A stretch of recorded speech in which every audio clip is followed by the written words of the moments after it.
بسم اللہ الرحمن الرحیم۔ السلام علیکم ناظرین، اگر آپ حدیث شریف سننا پسند کرتے ہیں تو ہمارے چینل کو سبسکرائب کر لیں۔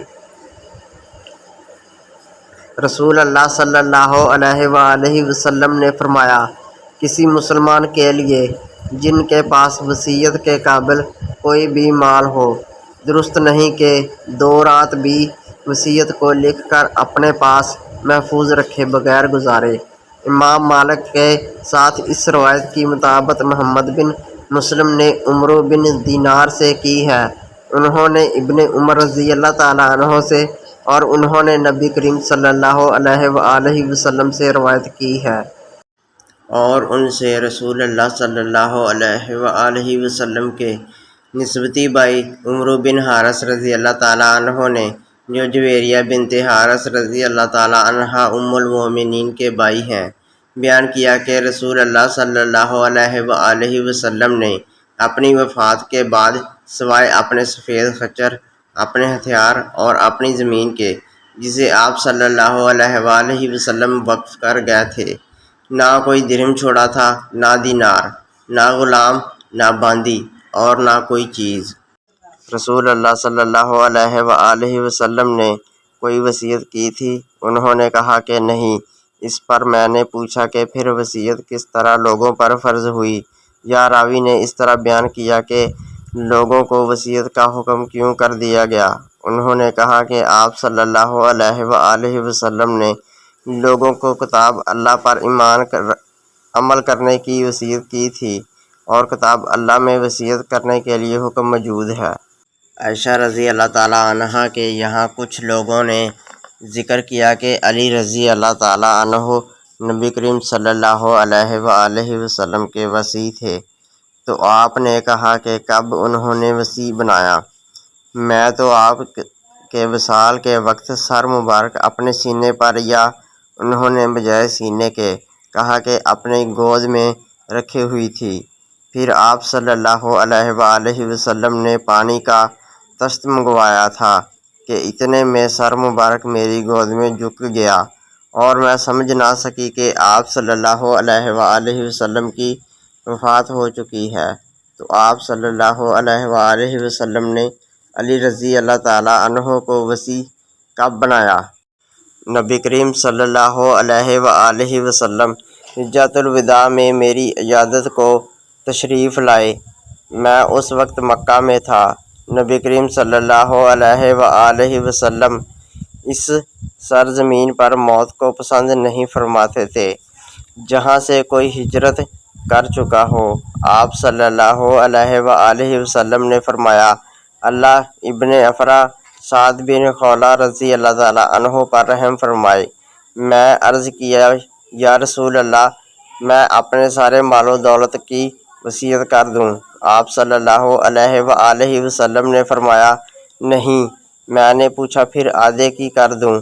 آپ صلی اللہ علیہ وآلہ وسلم نے اس پر بھی یہی فرمایا، نہیں۔ میں نے پوچھا، پھر تہائی کی کر دوں؟ آپ صلی اللہ علیہ وآلہ وسلم نے فرمایا، تہائی کی کر سکتے ہو، اور یہ بھی بہت ہے۔ اگر تم اپنے وارثوں کو اپنے پیچھے مالدار چھوڑو تو یہ اس سے بہتر ہے کہ انہیں محتاج چھوڑو کہ لوگوں کے سامنے ہاتھ پھیلاتے پھریں۔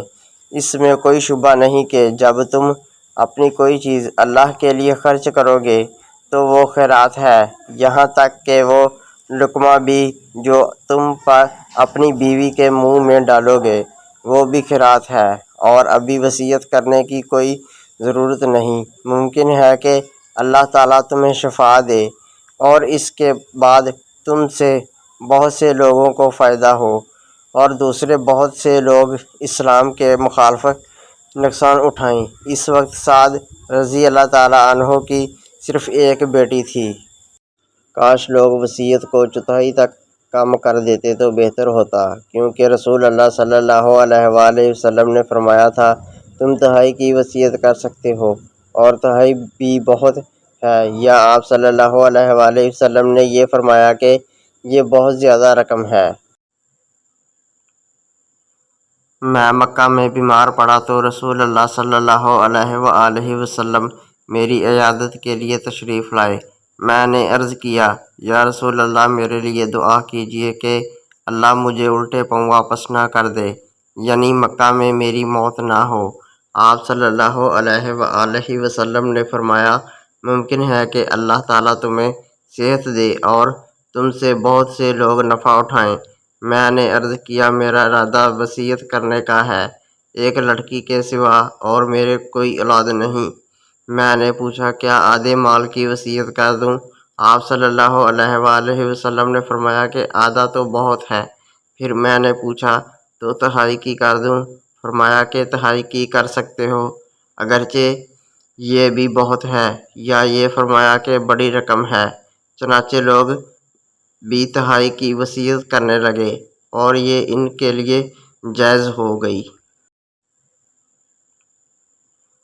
میں مکہ میں بیمار پڑا تو رسول اللہ صلی اللہ علیہ وآلہ وسلم میری عیادت کے لیے تشریف لائے۔ میں نے عرض کیا، یا رسول اللہ، میرے لیے دعا کیجیے کہ اللہ مجھے الٹے پاؤں واپس نہ کر دے، یعنی مکہ میں میری موت نہ ہو۔ آپ صلی اللہ علیہ وآلہ وسلم نے فرمایا، ممکن ہے کہ اللہ تعالیٰ تمہیں صحت دے اور تم سے بہت سے لوگ نفع اٹھائیں۔ میں نے عرض کیا، میرا ارادہ وصیت کرنے کا ہے، ایک لڑکی کے سوا، اور میرے کوئی اولاد نہیں۔ میں نے پوچھا، کیا آدھے مال کی وصیت کر دوں؟ آپ صلی اللہ علیہ وآلہ وسلم نے فرمایا کہ آدھا تو بہت ہے۔ پھر میں نے پوچھا، تو تہائی کی کر دوں؟ فرمایا کہ تہائی کی کر سکتے ہو، اگرچہ یہ بھی بہت ہے، یا یہ فرمایا کہ بڑی رقم ہے۔ چنانچہ لوگ بھی تہائی کی وصیت کرنے لگے اور یہ ان کے لیے جائز ہو گئی۔ عتبہ بن ابی وقاص نے مرتے وقت اپنے بھائی سعد بن ابی وقاص کو وصیت کی تھی کہ زمع کی باندی کا لڑکا میرا ہے، اس لیے تم اسے لے لینا۔ چنانچہ فتح مکہ کے موقع پر سعد رضی اللہ تعالیٰ عنہ نے اسے لے لیا اور کہا کہ میرے بھائی کا لڑکا ہے، انہوں نے اس بارے میں مجھے اس کی وصیت کی تھی۔ پھر عبد بن زمع رضی اللہ تعالیٰ عنہ اٹھے اور کہنے لگے کہ یہ تو میرا بھائی ہے، میرے باپ کی لونڈی نے اس کو جنا ہے اور میرے باپ کے بستر پر پیدا ہوا ہے۔ پھر یہ دونوں نبی کریم صلی اللہ علیہ وآلہ وسلم کی خدمت میں حاضر ہوئے۔ سعد بن ابی وقاص رضی اللہ تعالیٰ عنہ نے عرض کیا، یا رسول اللہ، یہ میرے بھائی کا لڑکا ہے، مجھے اس نے وصیت کی تھی۔ لیکن عبد بن زمع رضی اللہ تعالیٰ عنہ نے عرض کیا کہ یہ میرا بھائی اور میرے والد کی باندی کا لڑکا ہے۔ نبی کریم صلی اللہ علیہ وآلہ وسلم نے فیصلہ یہ فرمایا کہ لڑکا تمہارا ہی ہے۔ عبد بن زمع بچہ فراش کے تحت ہوتا ہے اور زانی کے حصے میں پتھر ہیں، لیکن آپ صلی اللہ علیہ وآلہ وسلم نے سودا بن زمع رضی اللہ تعالیٰ عنہ سے فرمایا کہ اس لڑکے سے پردہ کر، کیونکہ آپ صلی اللہ علیہ وآلہ وسلم نے عتبہ کی مشابہت اس لڑکے میں صاف پائی تھی۔ چنانچہ اس کے بعد اس لڑکے نے سودا بن کو کبھی نہ دیکھا تاکہ آپ اللہ تعالیٰ سے جا ملی۔ ایک یہودی نے ایک انصاری لڑکی کا سر دو پتھروں کے درمیان میں رکھ کر کچل دیا تھا۔ لڑکی سے پوچھا گیا کہ تمہارا سر اس طرح کس نے کیا ہے؟ کیا فلاں شخص نے کیا؟ کیا فلاں نے کیا؟ آخر یہودی کا بھی نام لیا گیا جس نے اس کا سر کچل دیا تھا، تو لڑکی نے سر کے اشارے سے ہاں میں جواب دیا۔ پھر وہ یہودی بلایا گیا اور آخر اس نے بھی اقرار کر لیا اور نبی کریم صلی اللہ علیہ وآلہ وسلم کے حکم سے اس کا بھی پتھر سے سر کچل دیا گیا۔ شروع اسلام میں میراث کا مال اولاد کو ملتا تھا اور والدین کے لیے وصیت ضروری تھی، لیکن اللہ تعالیٰ نے جس طرح چاہا اس حکم کو منسوخ کر دیا۔ پھر لڑکے کا حصہ دو لڑکیوں کے برابر قرار دیا اور والدین میں سے ہر ایک کا چھٹا حصہ، اور بیوی کا اولاد کی موجودگی میں آٹھواں حصہ، اور اولاد کے نہ ہونے کی صورت میں چوتھا حصہ قرار دیا۔ اسی طرح شوہر کا اولاد نہ ہونے کی صورت میں آدھا، اولاد ہونے کی صورت میں چوتھائی حصہ قرار دیا۔